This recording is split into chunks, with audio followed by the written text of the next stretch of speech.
Books. तो books के बारे में पढ़ लेते हैं, हिस्टोरिकल बुक्स, उस समय लिखी गई किताबें, उनके बारे में पढ़ लेते हैं। तो वो समय था जब एपिक्स लिखी जाती थी। एपिक्स यानी कि महाकाव्य, यानी कि लॉन्ग पोएम्स, बड़ी बड़ी लंबी लंबी पोएम्स लिखी जाती थी, जिनमें जनरली जो मेन कैरेक्टर रहता था वो हीरोइक मैन या वुमन थे, यानी कि ब्रेव थे, करेजियस थे, उनके बारे में स्टोरीज लिखी जाती थी। साथ ही साथ स्टोरीज लिखी जाती थी भगवानों के बारे में। और ये जो एपिक्स होते थे, हिंदी में महाकाव्य बोलते हैं, वो होते थे ग्रांड, मतलब बड़े कंपोजिशन, मतलब बहुत लंबी लंबी गाथाएं लिखी जाती थी। ऐसी ही एक फेमस तमिल एपिक है जिसका नाम है सिलापदिकरम। ठीक है, और इसे लिखा है इलंगो नाम के एक पोएट ने, करीब आज से 1800 ईयर्स अगो, आज से 1800 साल पहले इलंगो नाम के एक तमिल पोएट थे, उन्होंने सिलापदिकरम लिखी।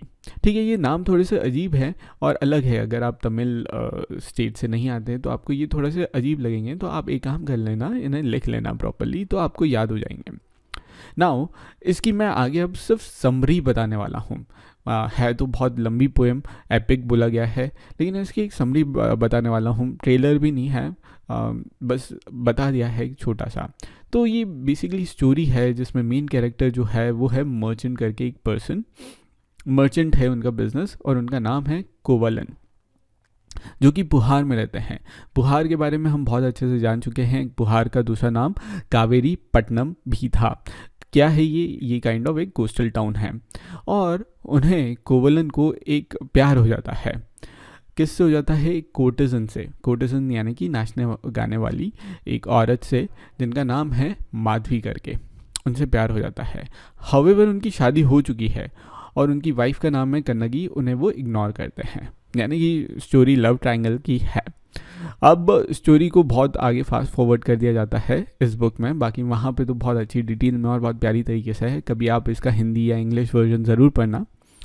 तो वो और कन्नगी जो है, यानी कि वो वाइफ जो है, वो पुहार जो है वो छोड़ देते हैं और मदुरई चले जाते हैं। पुहार और मदुरई पास पास के टाउन हैं, ठीक है, ज़्यादा दूर के नहीं हैं, लेकिन फिर भी उस समय दूर ही लगते थे ये टाउन्स। तो वो पुहार छोड़ देते थे और अपनी नई लाइफ स्टार्ट करके मदुरई चले जाते थे।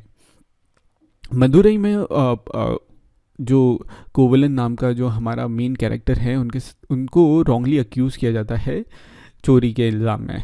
जो कोर्ट ज्वेलर रहते हैं, मतलब राजा के जो ज्वेलर होते हैं, जो उनके लिए सोने चांदी के सामान बना के, ज्वेलरी बना के देते हैं, वो चोरी का इल्ज़ाम लगा देते हैं। अब मदुरई हमें पता है कि किसके रूल के अंदर आती थी?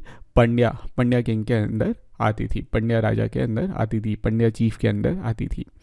तो चोरी का इल्ज़ाम लग जाता है उन पर, और राजा फिर रहते हैं वो सेंटेंस कर देते हैं डेथ का, मतलब उन्हें मृत्युदंड देते हैं, मौत के घाट उतार दिया जाता है। कन्नगी, जिसके साथ बहुत बुरा हुआ, लव ट्रायंगल और ये वाला चीज़, लेकिन वो अभी भी कोवलन को बहुत प्यार करती थी। और उनकी जो बॉडी देख के वो इतना गुस्से में हो गई, मतलब डेड बॉडी देख के इतना गुस्से में और इतना दुख में हो गई कि क्योंकि इनजस्टिस हुआ है ना, उसे रॉन्गफुली अक्यूज़ किया गया है। असली में उसने चोरी नहीं की थी, उस पर झूठा इल्ज़ाम लगा दिया था, रॉन्गली अक्यूज़ किया गया था। तो कन्नगी ने जो है वो बहुत गुस्सा हो गई और उसने डिस्ट्रॉय कर दिया इंटायर सिटी ऑफ मदुरई। कैसे किया, क्या किया, वो आपको पूरा पढ़ के ही पता चलेगा। एक छोटा सा डिस्क्रिप्शन, मतलब एक छोटा सा एक्सट्रैक्ट निकाल रहा हूँ, छोटा सा पार्ट निकाल रहा हूँ सिलापदिकरम से, जो मैं आपको पढ़ के बता रहा हूँ। तो कन्नगी का ग्रीफ डिस्क्राइब कर रहे हैं पोएट, और कैसे डिस्क्राइब कर रहे हैं पोएट यानी कि इलंगो कैसे डिस्क्राइब कर रहे हैं।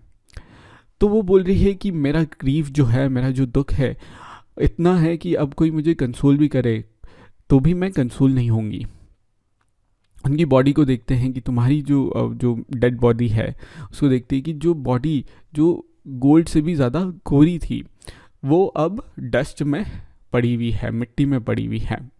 और तुम्हारे चेस्ट जो थे वो बहुत हैंडसम थे और भी अच्छा डिस्क्राइब करती है, लेकिन अब जो है उसे ज़मीन पे फेंक दिया गया है और मैं अकेली, बेचारा, हेल्पलेस और अबेंडेंट फील कर रही हूँ। तो मैं दुखी नहीं हूँ और क्या कोई भगवान नहीं है इस दुनिया में, इस कंट्री में कोई भगवान नहीं है कि ऐसी ज़मीन है जहाँ पे इनोसेंट स्ट्रेंजर्स जो हैं, ये मदुरई अभी अभी आए थे पंड्या किंग के राज्य में, वहाँ पे किंग अपनी स्वॉर्ड से इनोसेंट स्ट्रेंजर का मर्डर कर देता है। क्या कोई भगवान नहीं है, क्या कोई भगवान नहीं है। ये है कन्नगी के डायलॉग्स उस पोएम से।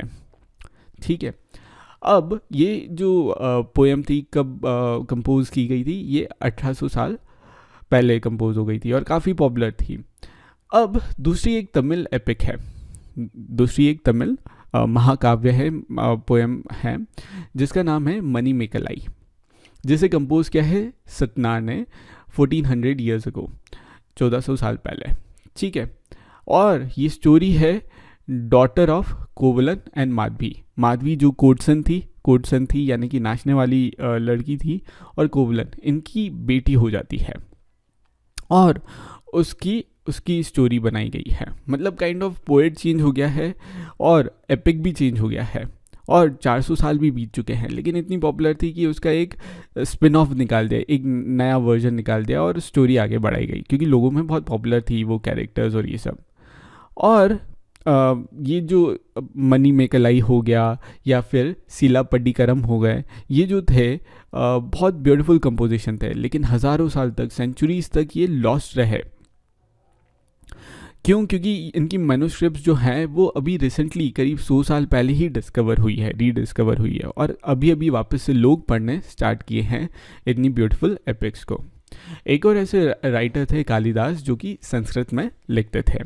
कालिदास में के बारे में हम पढ़ चुके हैं, उन्होंने एक और एपिक लिख रखा है, उसके बारे में भी हम पढ़ रखे हैं, जिसका नाम है अभिज्ञान शकुंतलम। अभिज्ञान शकुंतलम। ठीक है, तो ये है कालिदास, और ये देखिए लिख रहे हैं अपने उस समय के पेन से कोई पोएम और ये सब।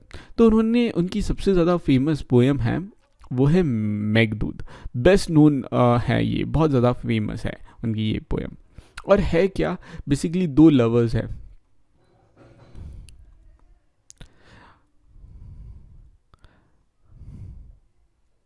ठीक है ना, ये लवर्स हैं, और इनके बीच में जो है मैसेजेस जो है वो क्लाउड पहुंचा रहा है। डिस्टेंस है, व्हाट्सएप नहीं है, मोबाइल नहीं है, खत नहीं है, और कुछ भी नहीं है। तो इनके बीच की जो फीलिंग्स हैं, जो इमोशंस है, वो कैसे मैसेज कर रहे हैं, मैसेंजर कौन है, वो पोएट इमेजिन कर रहा है कि उनका जो मैसेंजर है वो ये क्लाउड है। ठीक है, और बहुत ब्यूटीफुल है। ठीक है, तो इसे डिस्क्राइब किया गया है, आप इसे ज़रूर पढ़िएगा कि किस तरीके से कालिदास जो है लवर्स और उनके नेचर को डिस्क्राइब कर रहे हैं, और किस तरीके से वो क्लाउड के बारे में पढ़ रहे हैं। एक छोटा सा पार्ट है ये, आप खुद ही पढ़ लीजिएगा।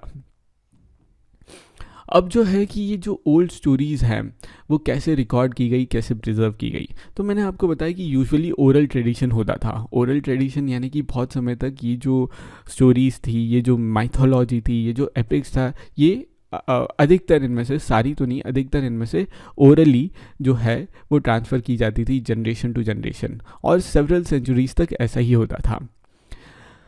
वैसे ही उनमें से ही एक हिंदू रिलीजियस स्टोरीज़ थी जो सर्कुलेशन में तो बहुत सारी थी, और उन्हें बाद में लिखा गया।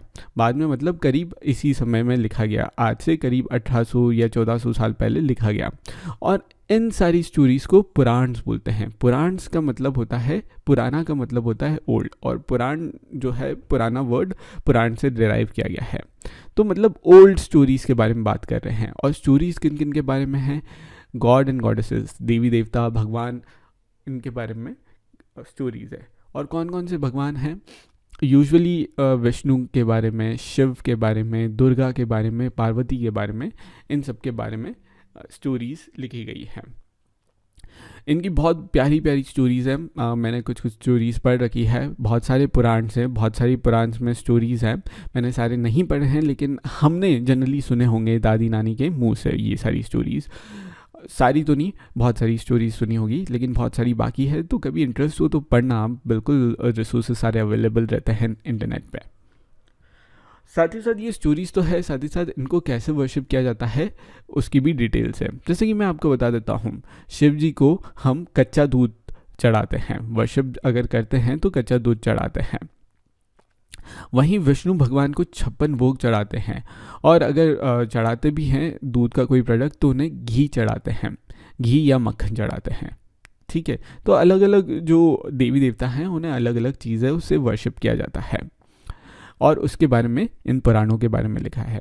इन पुराणों में ये भी लिखा है कि किस तरीके से ये दुनिया क्रिएट हुई थी, creation of the world, and Kings के बारे में, राजाओं के बारे में भी उन्होंने स्टोरीज लिख रखी है।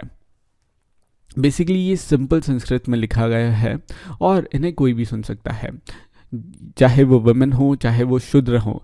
वुमेन और शूद्र को वेदों की स्टडी करना, वेदों को सुनना, वेदों को रिसाइट करना अलाउड नहीं था, लेकिन वो पुराण सुन सकते थे। और इन पुराणों को जनरली कैसे सुनाया जाता था, तो जो टेंपल के प्रीस्ट थे, टेंपल के पंडित थे, वो रिसाइट करते थे और लोग आते थे उसे सुनने के लिए। और बहुत अच्छी अच्छी और बहुत ही मैच्योर और बहुत ही डेवलप्ड स्टोरीज़ हैं।